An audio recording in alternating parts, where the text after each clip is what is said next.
Merci, Monsieur le Président. Monsieur le Ministre, hier, le Premier ministre britannique David Cameron a promis, en cas de réélection, d'organiser un référendum sur une question très simple, mais lourde de sens. Le maintien ou la sortie de la Grande-Bretagne de l'Union européenne. Alors, il s'agit peut-être d'une simple promesse électorale qui sera oubliée une fois la victoire acquise, comme c'est souvent le cas pour les politiciens émérites que vous êtes. Mais si ce référendum a bien lieu, eh bien, il y a énormément de chances pour que les Britanniques votent massivement pour la sortie de l'Union européenne. Donc, Monsieur le ministre, osez ce référendum dans l'ensemble des pays européens.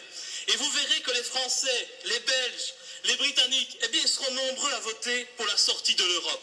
Car une chose est certaine, ces dernières années, l'Europe n'est pas apparue aux yeux des Européens comme une institution protectrice qui défend les droits des citoyens, mais bien comme une institution antidémocratique au relent totalitaire.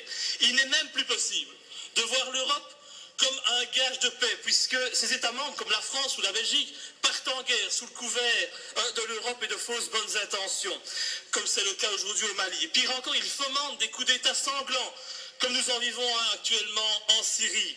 Et le souhait de la vice-présidente écologiste du Parlement européen, Isabelle Durand, que l'Union arme les rebelles syriens, ne fait que confirmer ce constat d'une Europe va en guerre, hypocrite, une Europe du une Europe des magouilles, une Europe qui méprise toutes les valeurs qui pourtant la fondèrent. Et aujourd'hui, l'Europe est un instrument de création de misère et de régression sociale. Et le désamour entre les populations européennes et l'Union n'a jamais été aussi profond qu'aujourd'hui, car au nom de la libre concurrence et de l'ultralibéralisme érigé en valeur fondamentale, l'Union européenne ronge les droits des Européens. Et le dumping social est même devenu une règle. Et donc l'Europe d'aujourd'hui, Monsieur le ministre, sans harmonisation des salaires, sans politique sociale, est un échec. Et il est donc normal que les peuples d'Europe occidentale n'acceptent plus la dictature des eurocrates non élus de Bruxelles. L'Europe décide et le peuple a juste le droit de se taire, et j'en termine, Monsieur le Président. Alors pour une fois qu'on propose de donner la parole aux citoyens, je me demande bien pourquoi nous ne saluons pas tous ensemble, en tant que démocrates que nous sommes censés être, cette initiative démocratique de David Cameron.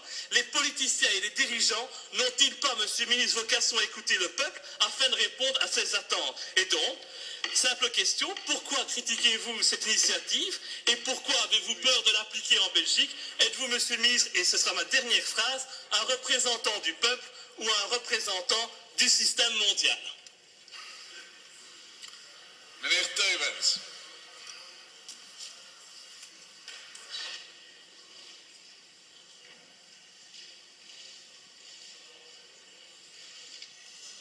Monsieur le Président, chers collègues, je crois qu'il est peut-être utile tout d'abord de rappeler quel a été le contenu du discours de M. Cameron, parce que j'ai été averti du contenu par mon collègue des Affaires européennes, David Lidington, avant de lire ensuite le texte qui a été prononcé.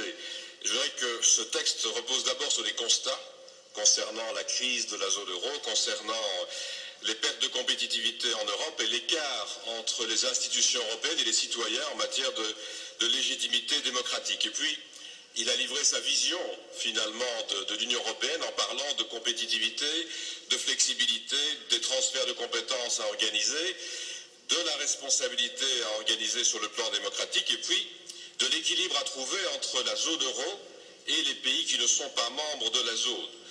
Et puis c'est vrai, il y a une troisième partie, qui est une partie non plus de Premier ministre, mais de futurs candidats à l'élection en 2015 comme leader du Parti conservateur, où il dit que dans son programme, il va introduire l'idée d'un référendum d'ici 2017 pour maintenir ou non la Grande-Bretagne dans une Europe pour laquelle il demande une renégociation de la relation avec son propre pays. Ce qui est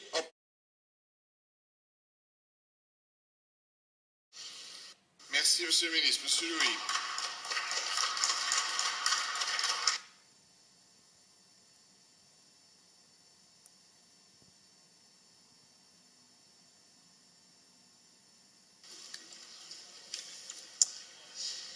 Monsieur le ministre, vous dites être pour l'Europe fédérale, mais êtes-vous certain que ce soit la volonté des Belges? Non, vous n'en êtes pas du tout certain. Je crois surtout que vous avez peur du résultat d'un tel référendum. La peur vous tenaille, la peur vous empêche de vous tourner vers la population pour lui demander son avis. En fait, sa réponse vous tétanise. Et Mais une simple réflexion, hein, monsieur le ministre. Si les hommes politiques de ce pays sont censés être les représentants du peuple, pourquoi verrait-il d'un mauvais œil qu'on lui demande enfin son avis?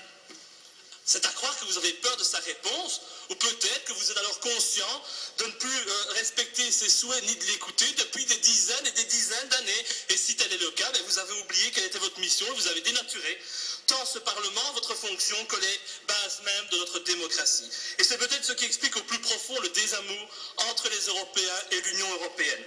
Réfléchissez-y, c'est un conseil, car quand on passe son temps à ne pas écouter la population, il arrive un moment où elle se fâche contre ceux qui pensent pour elle et qui au final portent atteinte à ses intérêts vitaux. Je vous remercie. Merci, Monsieur Teubens.